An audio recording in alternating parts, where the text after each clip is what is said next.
গৌরনদী বন্দরে আজকে এই খেরছে এই বড় শাপলা পাতা মাছটা উঠছে। এইটা আবার মনে হয় কেউ কিনছে, কিনে এই যে রুহুল ভাই আছে হেদার দিয়েছে কাড়াইতে।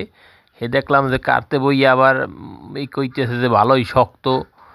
তোমার ওই যে আবার আছে লেজে একটা কাটা আছে, সেটা আবার বিষাক্ত কাটা। এই আবার হে রুই মাছ কাটছে করতে আছে বন্দরের মধ্যে। ভালোই হ্যাঁ আটটু একটু চালু আছে, ভালোই ভালোই মাছ মুছ কাটে, ভালোই মালমূল কামায়। এই হান আবার এইটা ধরছে, কয় এইটাকে ফাইনাল করিয়ে লই। এই পার্টি এবার আগেই চাইছে, এন ওনার দেবার টাহার আইছে 40 টাকা রাখছে আমের এই ওই রুই মাছ কাটন নিয়া।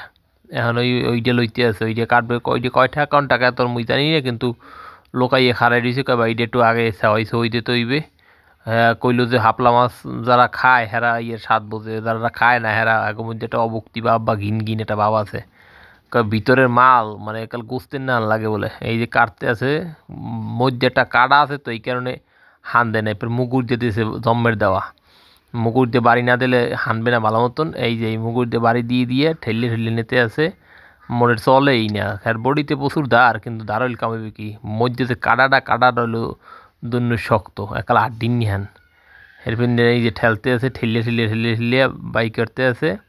এই যে দেখছো এর মধ্যে ফাঁক, ও ভাই মধ্যে দি ফাঁক। হ্যাঁ এরে আল্লাহ দেখছো দেখায় কিরম, কিন্তু রক্ত মুক্ত নাই, একালে দেয় দলা।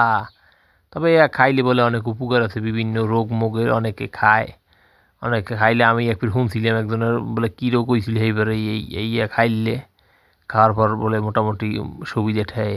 তবে হাপলা পাতা মাছ এটা হইলো অনেক দামি মাছ। ওই বাই কইলে মন্তর বাই কইলো যে 900 টাকা কেজি। দাম আছে অনেক, হালান্যা জিনিস নিয়ে দেখতে ওরম ধাই লইছি কি মাল, পুরা জেনুইন মাল।